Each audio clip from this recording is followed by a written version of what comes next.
Welcome to Section 2. Great job on Section 1. I would have pulled you over if you didn't do it right. But you did, perfectly. This section is called Common Sense.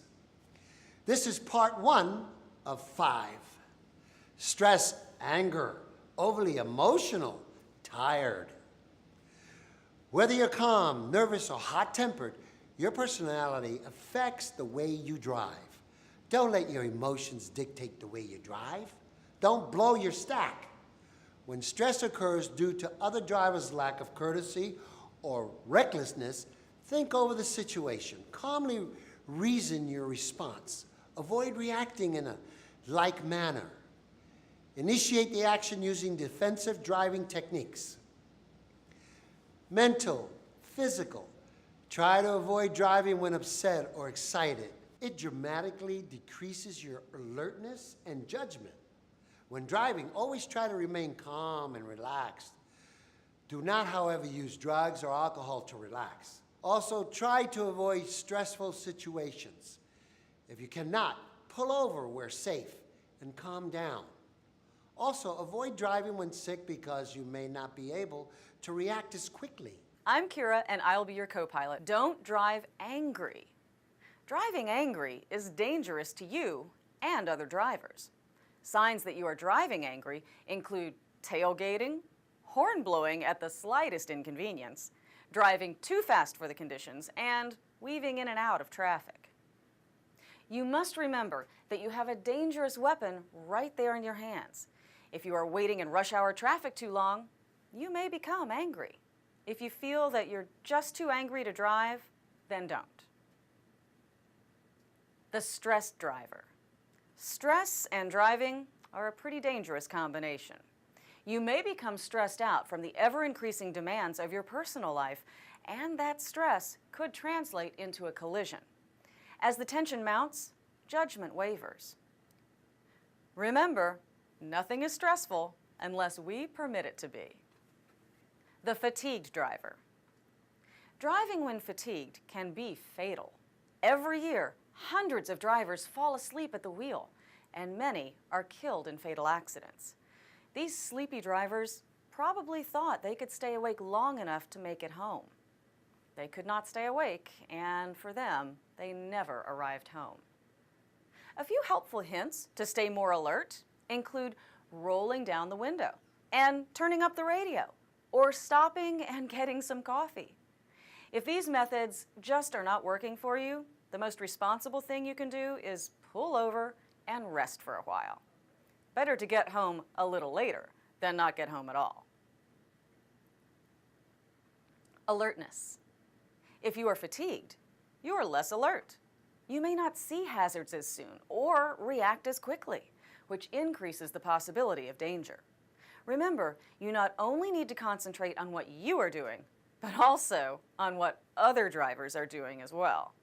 If you are sleepy, the only safe cure is to get off the road and rest. If you don't, you risk not only your life, but also the lives of others around you.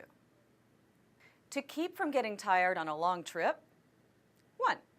Get a lot of rest before you start. 2.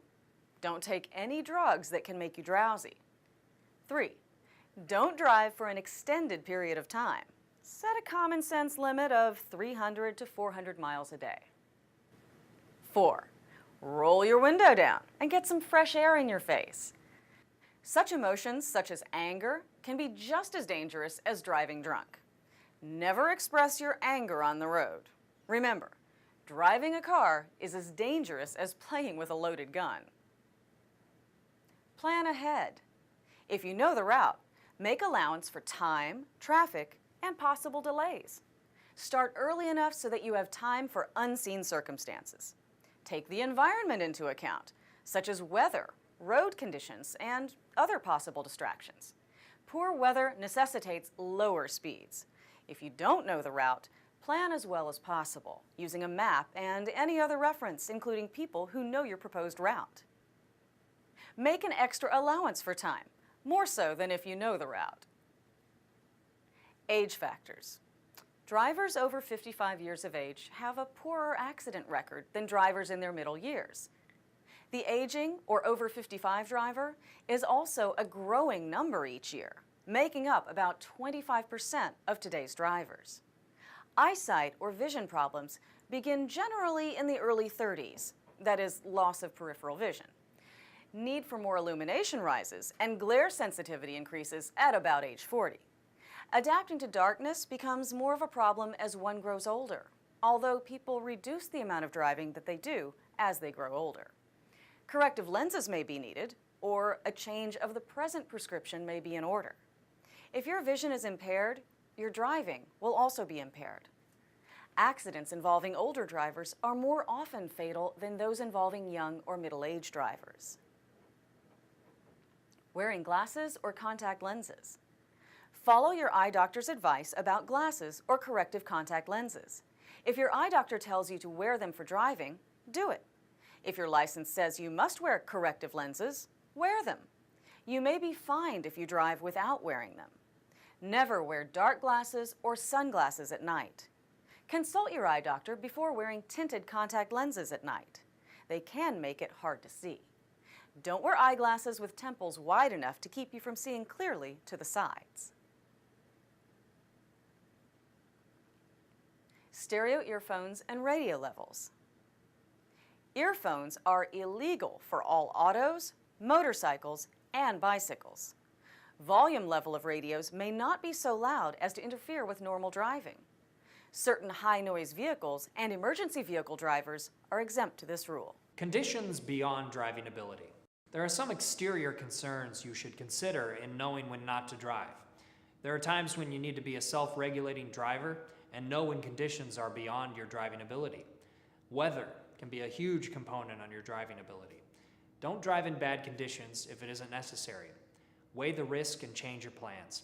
Extreme weather strains every driver's competence and puts us all at a greater risk. It reduces visibility, traction, speed, and distance judgment.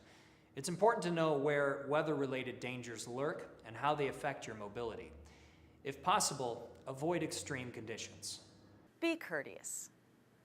Since the roadway is to be shared by all drivers, treat other drivers as you would like to be treated. Be as courteous while driving as in other social contacts. If you see something wrong with someone's car, tell him or her. A bad taillight or a low tire may cause an accident later. Make room for other drivers who wish to pull into heavy traffic or change lanes.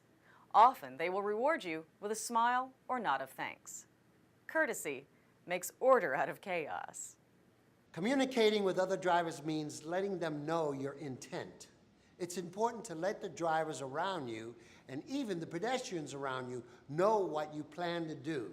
That way you avoid confusion at best and a collision at worst.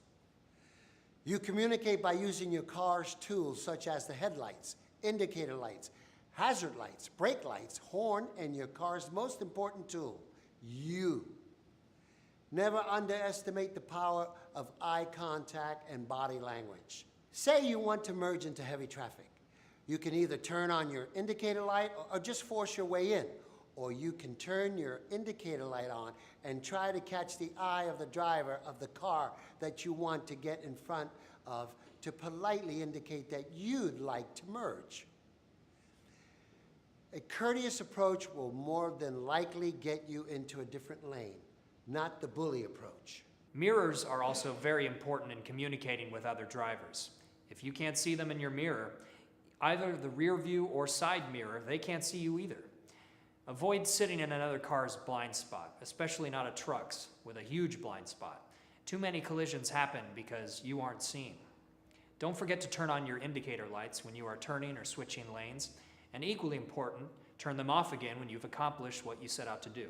Signals for drivers and bicyclists. Signal to other drivers when you plan to turn left or right, slow down, or stop. Signals must be given by signal lights on the vehicle. If your vehicle is not required to be and is not equipped with turn signals, then you must use hand and arm signals. Also, if your signal lights on your vehicle become inoperable, then you must use hand and arm signals. Watch for signals from other drivers. Signal your left or right turn during the last 100 feet before reaching the turning point. At highway speeds, it is best to signal at least 5 seconds before you change lanes. If bright sunlight makes signal lights hard to see, use hand and arm signals also. Motorcyclists often use hand signals to make themselves more visible.